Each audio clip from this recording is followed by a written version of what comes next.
Hi, this is Teach Lab with Mr. Simons, and in this video I'm going to give a short presentation on how I teach the non-accelerating inflation rate of unemployment, the NAIRU, to high school economics students. This is a similar presentation to the one I gave to the Reserve Bank of Australia's Teacher Immersion event in 2021.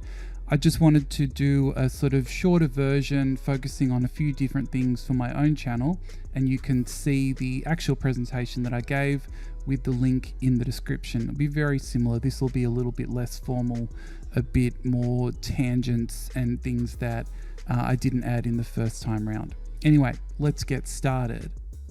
In terms of the NAIRU, there are three sort of principles that I use to teach it because it's a very complicated topic. It's not even like a subject, right? It's just a concept.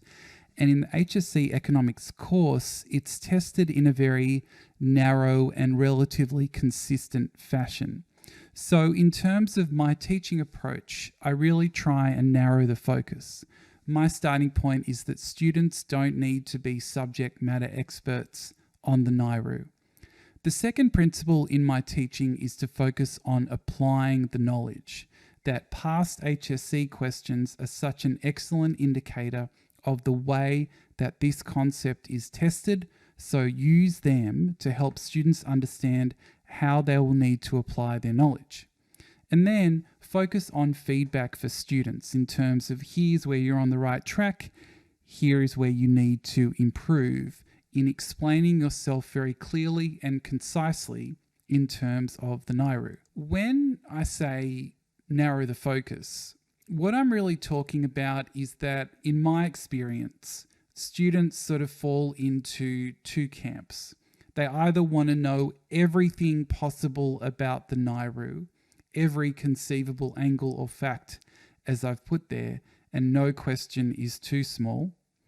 Or students really don't want anything to do with the NAIRU. It's complicated, it's unlike things they've done before, it's very abstract, and so they just put it in the too hard basket. I also get some students who come through and they're like, my friend who's at this school said their teacher said you need to say this about the NAIRU. So there are a lot of different conflicting perspectives on what you should be sharing as a student in terms of your knowledge here. But sort of separating out what students want to know or don't want to know if they find it too hard, I like to think about what do students actually need to know if they're going to succeed in NAIRU questions. The first thing is a simple definition for the NAIRU.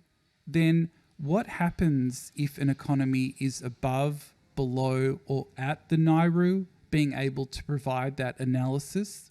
And then the types of policy responses that a government should put in place and the central bank should put in place if an economy is above or below the NAIRU. That, in my experience, if students can get those three things, they are so well equipped for any NAIRU question that may come up in the New South Wales HSC economics exam. Just contrast the two things here in terms of all the things that students want or don't want to know, and then my focus on these three things that students need to know.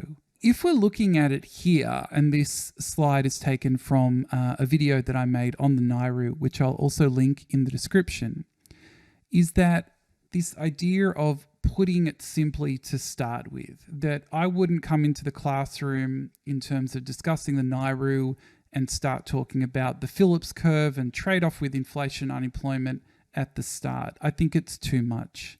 That if I'm looking at a simple starting point for students when I'm talking about the NAIRU, it's really that put simply point here, that this idea that the NAIRU is the level of unemployment at which there is no cyclical unemployment. So obviously students need a good understanding of the types of unemployment.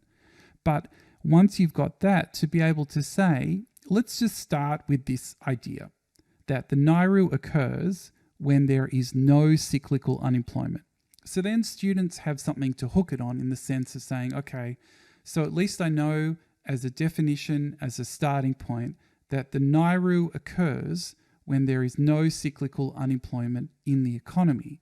but not when there is no unemployment at all, that doesn't occur. So this put simply part, I think, is important because we will build the complexity as we go. I think a bit further in terms of my approach that there are really two core ideas that I want students to have. I want them to have early, even if they don't fully grasp it, that it's something that we put down, they have in their notes, and we come back to it over and over again. That at the NAIRU, cyclical unemployment is 0. And this is considered full employment.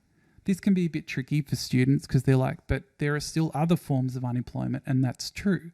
But I just want this one core idea to be shared, to be repeated, and to be understood. The other thing is that the NAIRU tells us, as kind of like a signal or an indicator, which policy settings we should use to address unemployment. So from an early stage, I want these two core ideas shared.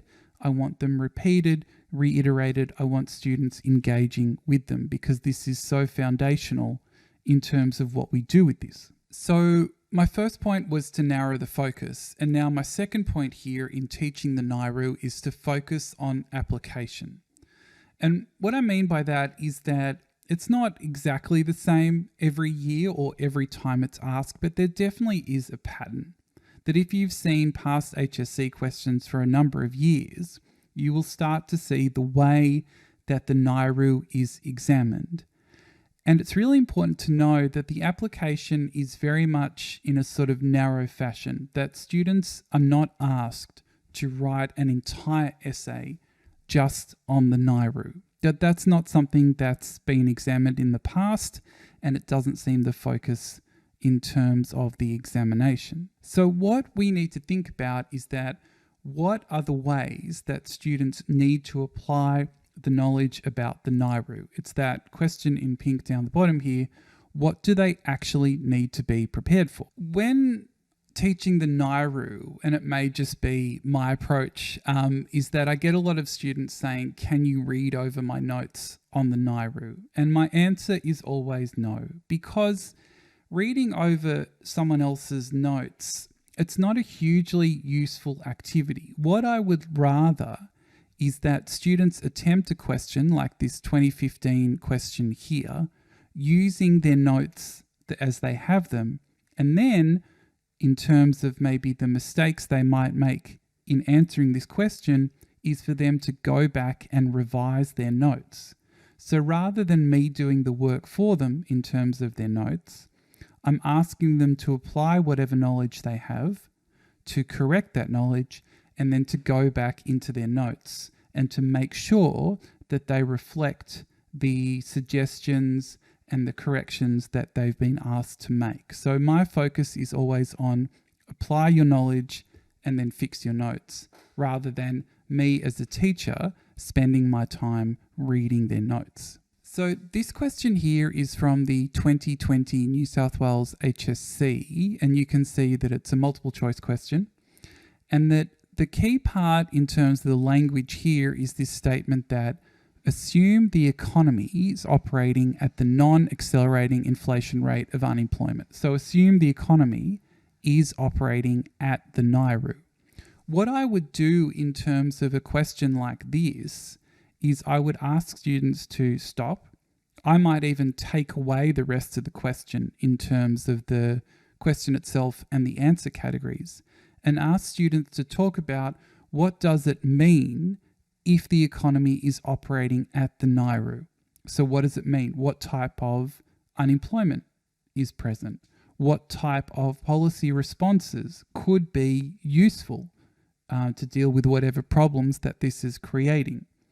And that in terms of that, I'm asking them to apply their knowledge at this point, and then we can start look at the types of answer categories and where we might go. But I'm really looking for ways to pause students before they go too far ahead and to make sure that they're applying the knowledge and then correcting their mistakes. The other point on this is I'm really using the actual ways that they are going to be asked or shared information with in the exam so that it is all very relevant for what they're doing. In terms of teaching as well, I think that a really useful jumping off point is the resource that's produced by the RBA about the NAIRU that also refers to this unemployment rate gap. So what I'm looking for in terms of this graph is if students are given A and B in the class, can they talk about what is taking place at those situations and what should the government be doing? That I think a graph like this is a very useful jumping off point because it looks a bit unfamiliar, but it is applying the knowledge that we've been hopefully building along the way. I might take away the unemployment rate gap heading at the start, just not to introduce another concept that might be confusing. I'll also put a link to this RBA resource. The letters that I've put here, they're my annotations, but the graph is from this RBA resource. So if I'm trying to use this in the classroom, that I think that there are a couple of questions, actually there are 4 questions that students should be able to engage with in terms of the NAIRU and this graph to be very successful at this topic. For example, can students explain the relationship between unemployment and the NAIRU at point A and B? So just a very kind of simple understanding of the graph and identifying the type of relationship, then talking about the types of unemployment that are present or absent at points A and B, what would happen to inflation pressures at A and B with some sense of explanation, so justifying why they think that inflation is going to be moving in a certain direction or likely to move in a certain direction. And then the final part, what could be the appropriate policy responses and how would they affect the level of unemployment and the economy? This is a very important part in terms of applying their knowledge. But really, if I can give students a graph like this and they can start to answer questions like this and engage with it, that's really the knowledge that's going to be super useful for whatever questions they might get in the HSC exam itself. I think that the overall point I'm presenting here is that my expectations for students or my goals for students in terms of their knowledge about the NAIRU is relatively constrained, that I will consider it a success if students can confidently engage with these types of questions and provide responses that apply knowledge in correct and concise ways, that is developing the kind of knowledge that is required to succeed with these questions. The other thing that I think is really important is that we are working with students in terms of providing feedback on their responses. So for example, this is a sample answer from NESA in terms of a question from the 2015 HSC on the NAIRU.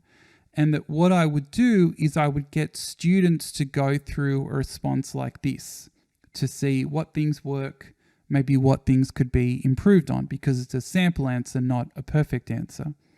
But likewise, I would be getting students to share work with each other, that I would be providing as much detailed feedback as I can on their actual responses so that they can use their work to improve further.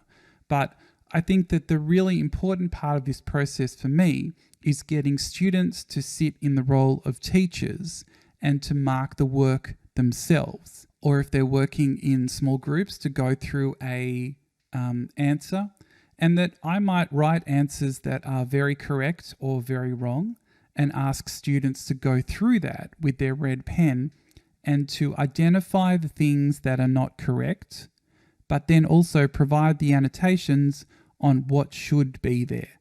Not just saying, okay, well, this is a 3 out of 5. It's like, but what are the things that are not done well, and what specific advice would you give to improve? That's much more valuable to me than the specific mark that they might give in terms of the question. So that's my focus in terms of the video here. I just wanted to share the way that I teach something that is relatively complicated, I think, in the eyes of students as the NAIRU. And the main point that I'm trying to make is I try and keep it as tightly focused and constrained in terms of the content. And the focus is really on application and on feedback. in terms of helping students improve. Hopefully this was useful for you in terms of maybe teaching the NAIRU in your classroom. If you've got any comments or questions, just put them in the comments. Thanks for watching this, and I'll see you in the next one.